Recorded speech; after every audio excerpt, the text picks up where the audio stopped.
Hi friends, நாங்கள் இருக்கிற வீட்டில் இருந்து புதுசாக போகிற வீட்டுக்கான ஷிஃப்டிங் வேலை வந்து ஸ்டார்ட் பண்ணியாச்சு. நேற்றுக்கு நைட்டே 2 பீரோவில் இருக்கிற துணியும் எடுத்து ஃபுல்லாக மூட்டை கட்டி வச்சாச்சு. அப்புறம் பாப்பாங்களோட திங்ஸ் எல்லாமே தனித்தனியாக கட்டப்பையில் வச்சுட்டோம்.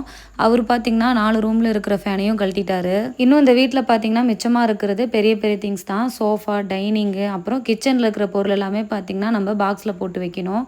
இது மட்டும் தான் நம்ம பண்ண வேண்டிய வேலை. அப்புறம் என்னோட ஸ்கின் கேர் ப்ராடக்ட் எல்லாமே வேணான்னு சொல்லி கழிச்சிட்டு இருந்தேன். அப்போ எங்கள் வீட்டுக்கார் இவ்வளோ காசு போட்டு வாங்கிட்டு எதுக்கு எல்லாத்தையும் தூக்கி போடுறேன்னு கேட்டார். அப்போ நான் அவர்கிட்ட இனிமே இவ்வளோ ஸ்கின் கேர்லாம் நான் யூஸ் பண்ண போறதில்ல, இது ஒன்று போதும் அப்படின்னு அதை ஓப்பன் பண்ணி காமிக்கலாங்கிறப்போ பார்த்தீங்கன்னா அது ஆக்சிடைஸ் ஆகி ஸ்பாயில் ஆயிருச்சு. எனக்கு அப்படியே மனசே விட்டு போச்சு. அப்பதான் எனக்கு ஞாபகம் வந்துச்சு, என்கிட்ட இந்த டர்ம்டாக்கோட க்ளோ பார்ட்ஸ் இருக்கிறது. இதுல 10% விட்டமின் சி சீரம் இருக்கு. இந்த டர்ம்டாக்கோட க்ளோ பார்ட்ஸ் இன்டர்நெட்ல ரொம்பவுமே வைரல் ஆயிட்டு இருக்கு. ஒரு சாஷே பாக்கெட் 12 ரூபா தான் வருது. இது நமக்கு ஆக்சிடேட்டும் ஆகல, ரொம்பவுமே கன்வீனியன்ட்டாகவும் இருக்கு. இதுல விட்டமின் சி குளுட்டத்தியான் இருக்கு. டார்க் ஸ்பாட்டை ரெடியூஸ் பண்ணி அன்இவன் ஸ்கின் டோனை பிரைட்டன் பண்ணுது. அது மட்டும் இல்லாமல் போர்ஸை ரெடியூஸ் பண்ணி ஆயிலை கண்ட்ரோல் பண்ணுது. இப்போ என்னோட ஸ்கின் பார்க்க எவ்வளோ பிரைட்டாக இருக்குன்னு நீங்களே பாருங்களேன். உங்களுக்கும் இந்த ப்ராடக்ட் வேணா ஸ்க்ரீன்லேயே தெரியுற QR கோட ஸ்க்ரீன்ஷாட் எடுத்து ஸ்கேன் பண்ணி வாங்கிக்கலாம். பர்பிள்லேயும் அவைலபிளாக இருக்குது. பெங்களூர், சென்னை, கொச்சின், இங்கெல்லாம் 3 hours டெலிவரியும் பண்ணிடுவாங்க. ட்ரை பண்ணி பாருங்க. டாடா.